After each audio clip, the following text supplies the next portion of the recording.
Bonsoir, bien-aimés, bonsoir, soyez bénis, soyez bénis. C'est un grand plaisir, vraiment. Je suis très heureuse de vous retrouver et je bénis le Seigneur pour chacune de nos vies, pour tout ce qu'il fait pour nous, pour la grâce, pour sa bonté, pour sa faveur, pour sa fidélité, pour nos vies, parce que nous ne faisons rien pour mériter cela. C'est tout simplement sa grâce. Donc aujourd'hui encore, le Seigneur a mis un message dans mon cœur que j'aimerais vraiment partager avec vous. Ce message que le Seigneur a mis dans mon cœur, j'aimerais vraiment partager ce message-là avec vous. Et vraiment dans ma méditation, vraiment à travers vraiment ce message-là, vraiment, le Seigneur m'a vraiment beaucoup parlé sur certaines choses, des choses que nous ne devons pas faire, des certaines choses que nous devons éviter. Et vraiment, ça m'a vraiment fait du bien, ça m'a vraiment fait du bien. Donc, je viens juste pour partager aussi avec quelqu'un et j'espère que ça fera aussi du bien à quelqu'un. Donc, c'est le but. J'espère qu'à travers ce message, le Seigneur, le Saint-Esprit vraiment touchera ton cœur, parlera à ton cœur vraiment. Dans le livre de Daniel, nous allons aller dans le livre de Daniel au chapitre 3 au verset 6. Quiconque ne se prosternera pas et n'adorera pas sera jeté à l'instant même au milieu d'une fournaise ardente. Donc, pour ceux qui ne connaissent pas, donc ici, on nous parle ici donc, de l'histoire de... Ici, on nous parle de l'histoire donc de Abed-Négo, Shadrach et Meshach. Donc, c'était les compagnons des amis de Daniel. Pour ceux qui connaissent mieux, puisque l'histoire de Daniel, tout le monde, la force au lion, tout le monde le sait, tout le monde connaît cette histoire. Donc, Abed-Négo et Shadrach et Daniel, et aussi donc ces trois, et Meshach, vous savez, c'était des esclaves, c'était des esclaves. Ils avaient été transportés à Babylone, ils étaient en captivité là-bas, donc c'était des esclaves. Donc, étant à Babylone, c'était comme des esclaves. Donc, étant là-bas, c'est des personnes vraiment qui, malgré les situations, malgré vraiment la position dans laquelle ils se trouvaient, la position d'esclaves, c'est des personnes qui n'ont pas renié le Seigneur.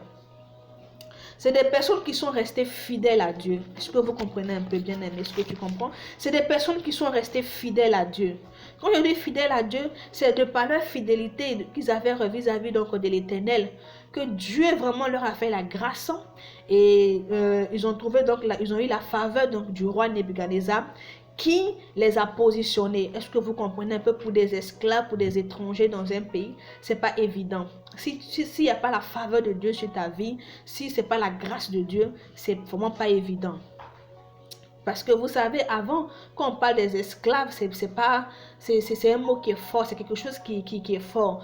Mais malgré qu'ils étaient des esclaves, et que parce que eux-mêmes, ils n'avaient pas régné sur l'Éternel, parce que eux-mêmes, ils avaient la crainte de Dieu, Dieu a fait donc qu'ils ont eu la faveur du roi Nebuchadnezzar. Et ce roi les a positionnés. Pour ceux qui ne connaissent pas, lorsqu'ils étaient petits, lorsqu'on les avait pris, le roi avait demandé qu'on nourrisse bien les enfants et qu'on les nourrisse bien, manger la viande, boire tout ce qui est nourriture. Mais eux, ils se sont privés de tout cela. Ils se sont privés, ils ont cherché la face de Dieu. Vraiment, ils se sont consacrés, cherché la face de Dieu. Et ce Dieu-là, vraiment, ils ont cherché véritablement ce Dieu-là. Et c'est des personnes qui craignent vraiment le Seigneur. Donc c'est ainsi qu'après tout cela, lorsque le Seigneur a permis qu'ils puissent avoir la faveur, et ils ont été positionnés. Et maintenant quand ils ont été positionnés, il s'est avéré qu'un jour Nebuchadnezzar, dans sa folie, comme d'habitude, il a fait une statue qui le représentait en or, et il a demandé donc à tout le monde, vraiment au son de la musique, qui devait se répondre, les gars devaient se prosterner devant la statue, comme nous dit dans le livre dans le verset 6, quiconque ne se prosternera pas et n'adorera pas sera jeté à l'instant même au milieu d'une fournaise ardente. Donc ce qui signifie qu'au son de la musique, tous devaient se prosterner devant cette statue là et l'adorer. Mais vous savez que ce jour-là, Abed-Négo, Shadrach et Meshach se sont retrouvés à l'endroit là où était la statue. Et lorsque lorsque la musique a retenti, eux, ils ne se sont pas prosternés. Ils ont refusé de se prosterner.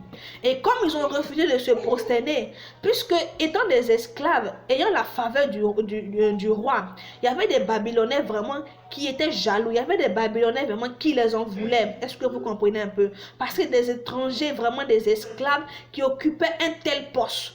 Je ne pense pas que ces personnes-là vraiment étaient vraiment d'avis. Ces personnes-là étaient ravies de cela. Donc, ils cherchaient une faille, ils cherchaient quelque chose vraiment pour pouvoir les écarter. Donc, quand ils ont trouvé cette situation, ils se sont empressés vite à aller expliquer cela au roi. Donc, nous avançons dans le verset 12. Il dit, or, c'est ces personnes-là qui sont arrivées vers le roi. Il dit, or, il y a des Juifs à qui tu as remis l'intendance de la province de Babylone, Shadrach, Meshach et Abednego, hommes qui ne tiennent point, qui ne tient aucun compte de toi, ô roi. Ils ne servent pas tes dieux. Ils n'adorent point la statue d'or que tu as élevée. Donc, ce qui signifie que malgré que le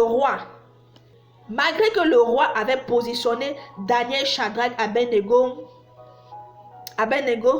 donc, malgré que le roi les avait positionnés, mais ces derniers-là sont toujours restés fidèles à Dieu. Ils n'ont jamais, un tant soit peu, pour dire non qu'ils allaient se prosterner devant ces statues, devant vraiment, ils n'ont pas vraiment désobéi à Dieu. Ils sont restés vraiment fermes dans leur marche. Est-ce que vous comprenez? Ils sont restés fermes dans leur marche. Ils ont refusé de... Pas qu'ils ne respectaient pas le roi, parce qu'ils n'avaient pas donc un respect pour le roi.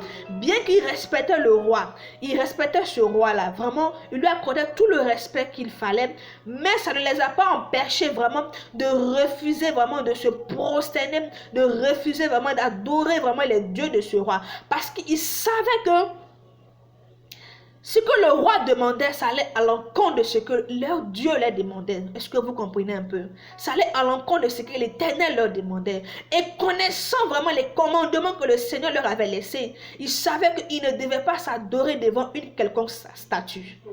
Parce qu'en le faisant, c'est comme s'ils reniaient l'Éternel. Donc, comme c'était des personnes vraiment qui étaient vraiment... qui avaient la crainte de Dieu, ils ont refusé cela, malgré le statut, malgré la position, malgré là où ils étaient. Ils ont refusé cela. Et je vais encore plus loin, au péril même de leur vie. Parce que c'était dit non que celui qui ne se prosterne pas devant la statue allait être jeté dans la fournaise ardente. Donc, ce qui signifie qu'il va de sa vie. Mais ils n'ont pas regardé ils n'ont pas regardé à leur vie. Vous savez bien, la Bible nous dit non que recherchez en premier le royaume des cieux et tout vous sera donné par-dessus tout. Ils n'ont pas recherché les choses de ce monde. Nous savons que les hommes sont portés sur le matériel. Les hommes sont portés vraiment sur la gloire. Les hommes sont portés sur tout ce qui brille, tout ce qui tape à l'œil. Mais eux là, ils n'ont pas regardé à leur situation, à la position qu'ils occupaient. Mais ils ont regardé à l'Éternel. Ils ont regardé à l'Éternel. Ils ont regardé à l'Éternel. Ils n'ont pas regardé parce que le roi nous a positionnés, donc on va bien. Non, la première des choses d'abord, ils ont recherché le royaume de Dieu. Aujourd'hui, nous rencontrons dans nos communautés des frères et sœurs, des bien-aimés. Lorsque vraiment ils n'ont rien, je peux dire, ils sont fidèles à Dieu. Et ils font des choses, ils prient le Seigneur, vraiment, ils font tout ce qu'ils peuvent faire. Mais lorsque Dieu les positionne, ils changent. Lorsque Dieu vraiment, dans son amour, les met quelque part, ils deviennent autre chose, ils changent. Et ces personnes-là, ils obéissent à tout, mais sauf à Dieu. Nous allons aller dans le verset ici, dans Proverbe 28 au verset 20. D'abord, je prends 2 Timothée 2 au verset 13. Il dit, si nous sommes fidèles, il demeure fidèle, car il ne peut se régner lui-même. Vous voyez un peu? Donc, là, nous constatons que lorsque Dieu positionne des hommes, moi je ne dis pas que, donc il faut être ingrat envers ces personnes. Parce que vous savez, même quand Dieu va te bénir, il passera toujours par un homme pour te bénir. Ça, soyons clairs sur ce point-là. Lorsque Dieu va te bénir, il passera par un homme pour te bénir. Mais ceci ne signifie pas parce que donc tu es fidèle à Dieu, donc tu dois être ingrat vis-à-vis de la personne. Non, c'est pas de ça que je veux parler. Ici, le roi Nebuchadnezzar, bien qu'ils étaient en esclavage à Babylone, Dieu a permis qu'ils aient la faveur et le roi les a positionnés. Mais eux, ils savaient qu'il y avait des choses qu'ils ne devaient pas faire parce que s'ils franchissaient cela, c'est comme s'ils régnaient leur Dieu. C'est comme s'ils régnaient leur Dieu.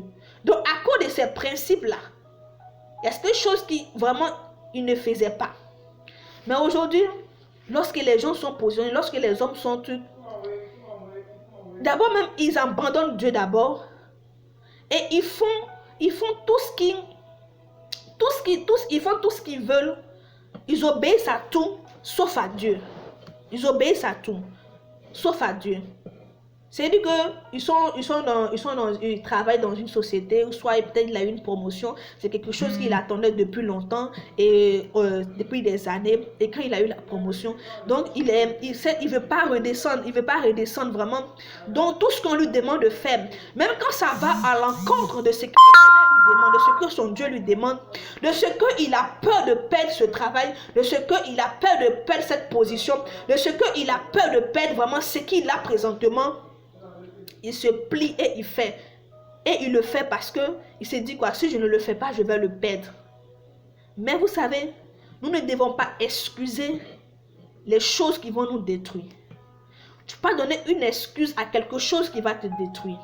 Parce que tu vois le matériel, tu vois le poste, tu vois vraiment la position. Ça, ce n'est que fait, mais ce n'est que vanité des vanités. Mais il y a plus que ça que tu vas perdre, ton âme. C'est ça. Il y a plus que ça que tu vas perdre, ton âme. Parce que là, ici, ils n'ont pas regardé à leur poste, ils n'ont pas regardé à leur position.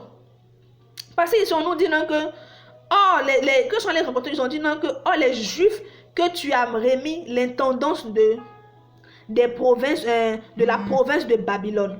Donc, c'est ce qui signifie que ces hommes-là ont été positionnés à un stade. Mais ils n'ont pas regardé à cela, mais ils ont regardé à leur vie, ils ont regardé à leur âme. Pour ne pas peur de leur vie, pour ne pas perdre leur vie.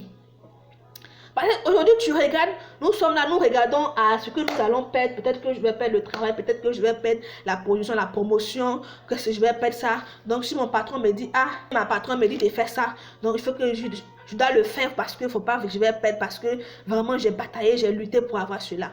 Mais laisse-moi te dire non, que ce n'est pas parce que tu as bataillé, ce n'est pas parce que tu as fait quoi que ce soit, mais c'est l'Éternel des armées, c'est Dieu dans son amour qui a permis que tu sois positionné.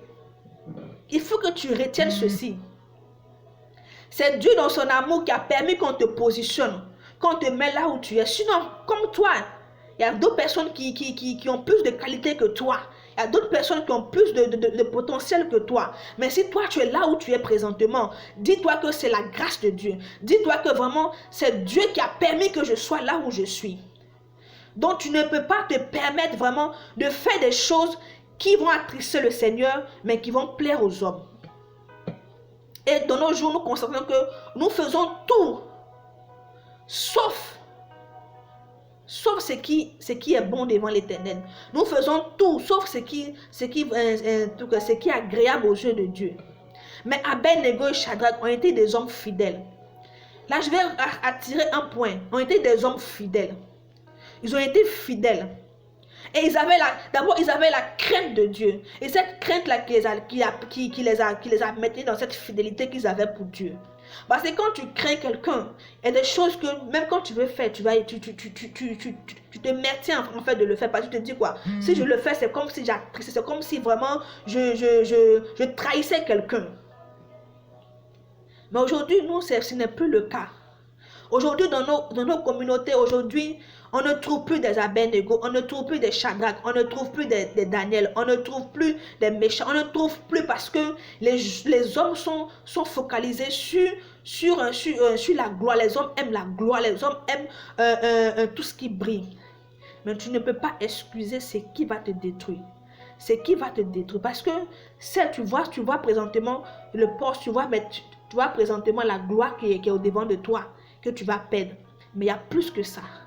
La Bible nous dit que recherchez en premier le royaume des cieux et tout vous sera donné par-dessus tout. Et en allant plus loin, lorsqu'ils ont fini de dire cela, ils ont transporté Abednego et Shadrach devant le roi. Et ils ont retiré les mêmes propos avec respect et humilité devant le roi. Ils ont dit non, que nous ne pouvons pas nous procéder à adorer tes dieux. Aujourd'hui, notre oui n'est plus notre oui. Aujourd'hui, on est gauche-droite. C'est-à-dire qu'aujourd'hui, matin on dit oui, demain on dit non. Demain on dit non. C'est-à-dire que le chrétien n'a plus de parole. Nous n'avons plus de parole. C'est-à-dire qu'on se plie à la circonstance et on agit en fonction. On accepte tout. Même quand nous savons que c'est mal pour nous. C'est mal pour nous-mêmes. Mais on accepte. On accepte de se coucher pour des miettes. On accepte de se coucher, de se plier pour une gloire éphémère, pour des choses même qui ne valent rien. Ils ont dit au roi que nous, on ne peut pas se prosterner devant toi. Et le roi, dans sa colère, a demandé qu'on chauffe la fournaise 6 fois. Qu'on réchauffe la fournaise. Ceux-là même qui sont allés le faire, même sont morts. Et c'est ainsi qu'on les a liés, attachés et on les a jetés dans la fournaise. La fournaise, c'est le feu. Le feu, c'est quoi là? Ici, nous sommes dans un monde, nous sommes dans une fournaise présentement. Nous sommes dans une... La Bible nous dit quoi? Il dit, celui qui gardera sa vie la perdra, mais celui qui la perdra pour moi la gagnera. Et là, ils ont laissé leur vie. C'est-à-dire qu'ils ont préféré choisir d'abord l'Éternel, plus que leur vie. Ils ont laissé leur vie entre la main de Nebuchadnezzar. Mais ils croyaient qu'ils avaient leur vie entre ses mains. Mais eux, ils savaient que leur vie était entre la main de l'Éternel. Que là-bas où ils partaient, il dit, même si notre Dieu ne nous délivre point de ce feu, on ne va jamais adorer tes dieux. On ne va jamais adorer tes dieux. Et aujourd'hui, c'est ces paroles que nous, les chrétiens, nous devons avoir.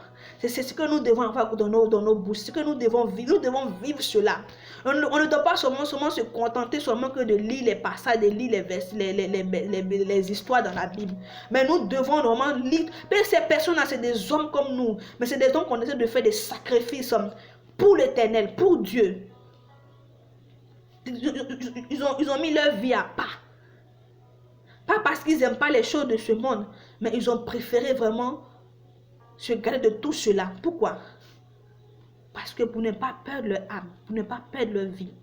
Parce qu'au-delà de tout cela, ce que tu perdras qui va te faire plus mal, c'est ta vie. C'est ta vie. Et nous excusons certaines choses dans nos vies. Des choses qui vont nous détruire, les choses qui nous détruisent, on nous excuse, on donne toujours une excuse à cela. Tu ne peux pas excuser cela. Tu ne peux pas excuser quelque chose qui va te détruire, mon frère, ma soeur. Tu ne peux pas excuser cela, donner une excuse. Tu dois bannir, tu dois prendre une résolution, tu dois décider vraiment de ne plus marcher ainsi, de ne plus faire cela. Parce que tu sais en âme et conscience que ce que tu fais ne glorifie pas l'Éternel. Et tu veux quitter, mais tu n'arrives pas. Il faut que toi-même, tu prends une résolution. Tu prends une résolution. Aujourd'hui, 8-7, tu es dans la gloire. Aujourd'hui, 8-7, tu as ce poste. Mais tu sais comment tu l'as eu. Aujourd'hui, tu as été posé. Tu sais ce que tu as fait. Et tu es là où tu es. Mais quand toi-même, tu t'assois et tu réfléchis, tu sais que ça ne honore pas le Seigneur. Tu pries, mais tu sais que ça ne honore pas Dieu. Donc vraiment, la Bible nous dit encore dans le livre de Proverbes 28 au verset 20, il dit, un homme fidèle est comblé de bénédictions, mais celui qui a hâte de s'enrichir n'est pas impuni. C'est-à-dire que celui qui a hâte de s'enrichir finit toujours, il sera puni. C'est-à-dire qu'en fait, celui qui est fidèle à Dieu, parce que quand Dieu nous bénit, Dieu c'est étape par étape. Tu es ici aujourd'hui, Dieu t'emmène à un stade B. Après, au fur et à mesure, tu vas avancer. Mais parce que des hommes sont cupides, à l'amour d'argent, fanfarons, quand Dieu les positionne quelque part net, ils pensent que c'est tout. Ils sont arrivés. Or, Dieu veut t'emmener plus loin. Il dit de gloire en gloire, il nous emmène. Mais toi, tu te limites à si peu. C'est-à-dire que le peu que tu as eu là, net tu t'es éloigné de Dieu. Le peu que tu as eu là, net tu n'as plus la crainte de Dieu. Tu fais ce que tu veux. Tu vis ta vie comme tu veux. Tu vis ta vie comme tu veux. Tu fais ce que tu veux. Vraiment, ayons la crainte de Dieu. Ayons la crainte de Dieu. Ayons la crainte de Dieu. Ayons la crainte de Dieu. Soyons fidèles à ce Dieu-là. Parce que si nous sommes fidèles à ce Dieu-là, il demeure fidèle avec nous. Parce que Abel et Nego ont été fidèles. Lorsqu'on les a jetés dans la fournaise de feu, le monde dans lequel nous sommes dans une fournaise. Mais ceux-là qui seront épargnés, parce que lorsqu'ils sont partis dans la fournaise de feu, lorsqu'on les a jetés dans la fournaise de feu, ils sont ressortis victorieux. Donc dans ce monde dans lequel nous sommes dans une fournaise. Mais ceux-là qui vont sortir de cette fournaise, qui ne seront pas vraiment embrasés, qui ne seront pas vraiment brûlés, détruits par la fournaise de feu, c'est ceux-là qui vont rester fidèles à ce Dieu. Parce que Dieu, il ne se renie pas lui-même. Il est un Dieu fidèle. Et quand tu es fidèle avec lui, il ne peut que te faire sortir de la fournaise de feu. Et aujourd'hui, les gens s'étonnent. Shadrach et Abed-Nego ont été sortis, ils sont sortis de la fournaise de feu. Ils sont sortis indemnes. C'est-à-dire qu'ils n'ont pas eu une blessure, rien, aucune brûlure.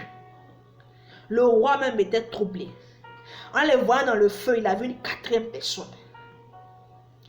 Il dit, cette quatrième personne a l'aspect du fils d'un Dieu.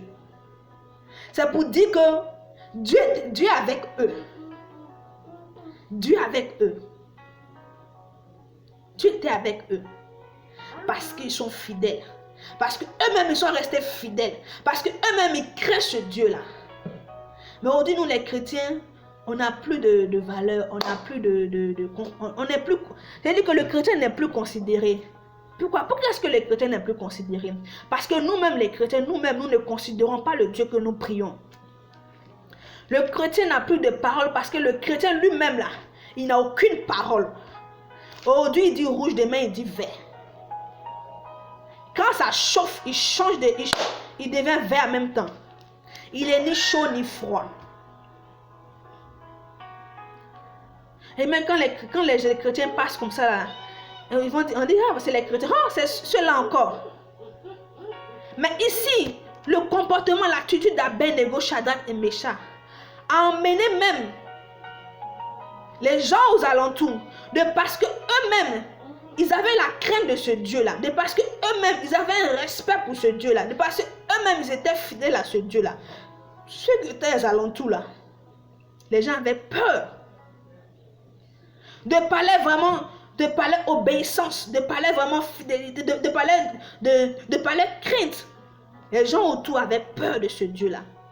Jusqu'à ce que Nebuchadnezzar a décrété, il a mis un degré pour dire non, que celui-là qui va parler mal du roi de Shadrach, Abed-Nego et tout, cette personne sera exterminée. Parce qu'il a vu, Nebuchadnezzar a vu la gloire de Dieu. Il a vu ce Dieu puissant.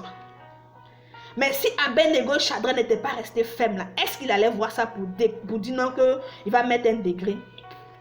C'est nous qui devons amener les gens, ceux qui ne connaissent pas le Seigneur, à avoir la crainte de ce Dieu-là. Mais nous-mêmes, nous ne craignons pas l'Éternel. Nous-mêmes, nous ne sommes pas fidèles avec ce Dieu-là. Parce que nous sommes chrétiens. Nous disons que nous sommes enfants de Dieu. Mais nous ne marchons pas selon ce que nous disons en fait. Nos paroles sont différentes de nos actes. Nos paroles sont différentes de nos actes, de nos actions. Ce que nous faisons, ce que nous disons est contraire. Est contraire. C'est le contraire de ce que nous faisons. Nous devons revenir. Tu dois revenir. Tu dois revenir à l'Éternel. Toi qui t'es détourné, tu dois revenir. Et pour terminer mon passage, c'est qu'ils ont été posés, ils ont été encore élevés. Ils ont été élevés. C'est-à-dire que Dieu a fait de sorte que Nebuchadnezzar les a élevés encore plus. Il les a élevés. C'est-à-dire qu'ils ne se sont pas focalisés sur ce qu'ils avaient. Non, ils se sont focalisés sur cette position.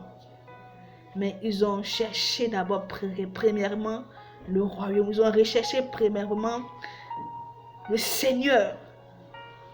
Et Dieu de son amour, le Dieu fidèle. Dieu a fait plus que les délivrer. Parce qu'ils ont été positionnés. Encore, ils ont été encore positionnés. Ils ont encore été élevés. Ils ont été élevés. N'ayons pas peur. Je ne sais pas si c'est la peur ou bien les chrétiens, je ne sais pas. Les chrétiens vivent dans une peur du lendemain. Les gens ont tellement peur du lendemain qu'ils sont obligés de faire des choses vraiment qui eux-mêmes ils savent. Nous savons que parfois quand nous posons des actions, nous faisons des choses. Nous savons en âme et conscience que vraiment c'est des choses qui n'ont pas Dieu. Mais la peur du lendemain, de comment est-ce que je vais manger, de comment est-ce que je vais me nourrir, de comment est-ce que, de par toutes ces choses vaines, nous lâchons la main de Dieu. Parce que ici, ils n'ont pas lâché la main de Dieu parce qu'ils n'ont pas régné. Parce que le fait de se prosterner devant la statue, c'est comme s'ils régnaient Dieu. Mais ils ne l'ont pas fait. Mais nous, aujourd'hui, nous régnons Dieu. Dans tout ce que nous faisons, nous régnons Dieu. Tu vas me dire, non, moi, je n'ai pas régné Dieu. Mais tes actions que tu poses, les pas que tu poses, ça demande que tu régnes Dieu. Parce que ce que tu fais est différent, n'est pas conforme à la parole de Dieu. Ce que nous faisons n'est pas conforme à la parole de Dieu. Ce que nous faisons est différent de la parole de Dieu.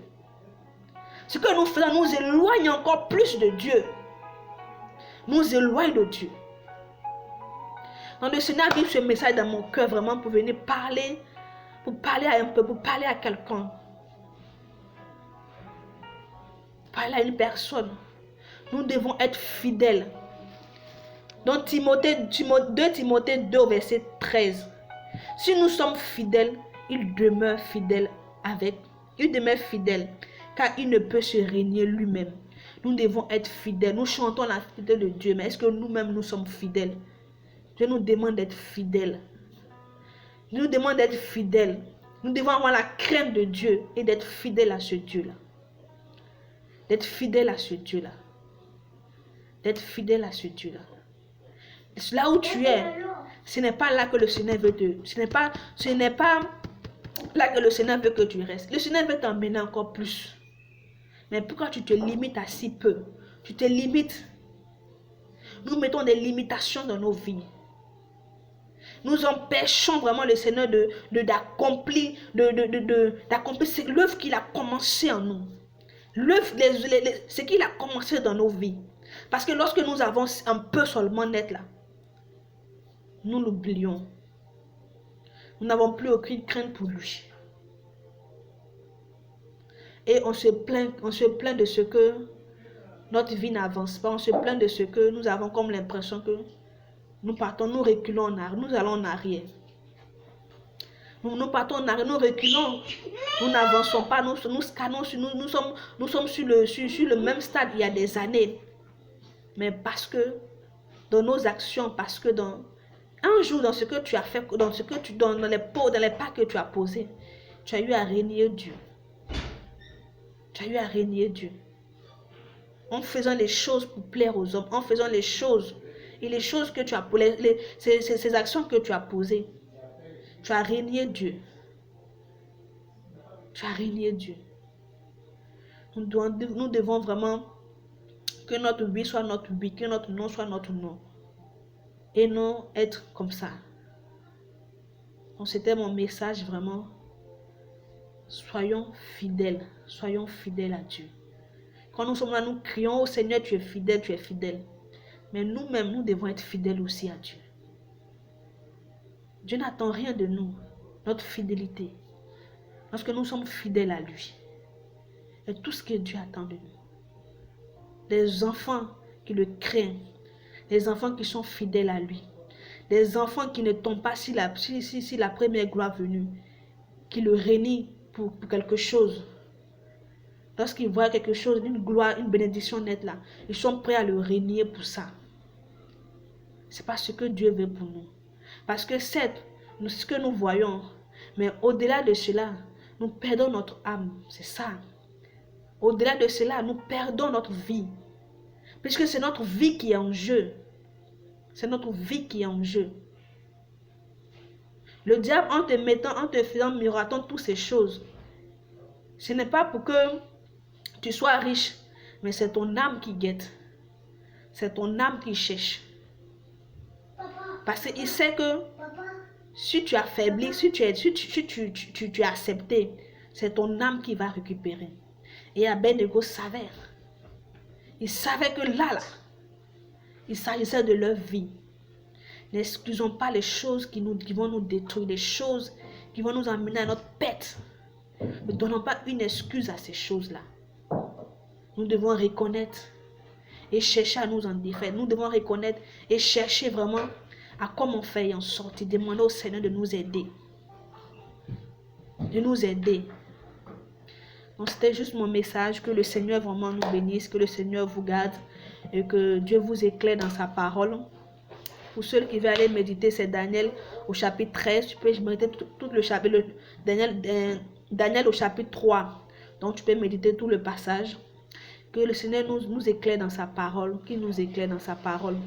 Afin que vraiment dans notre marche, nous puissions vraiment éviter certaines choses. Nous puissions aussi donc comprendre. Parce que quand le Seigneur vraiment t'éclaire sur certaines choses, on n'a pas besoin donc de prier pour toi-même pour que tu sois délivré. Je dis que la parole même te délivre en même temps. Tu reçois une délivrance parce que elle vient vraiment, elle vient faire tomber les écailles de tes yeux. Et tu comprends, tu réalises beaucoup de choses. Donc c'est juste ma prière pour nous et que la faveur de Dieu soit notre partage.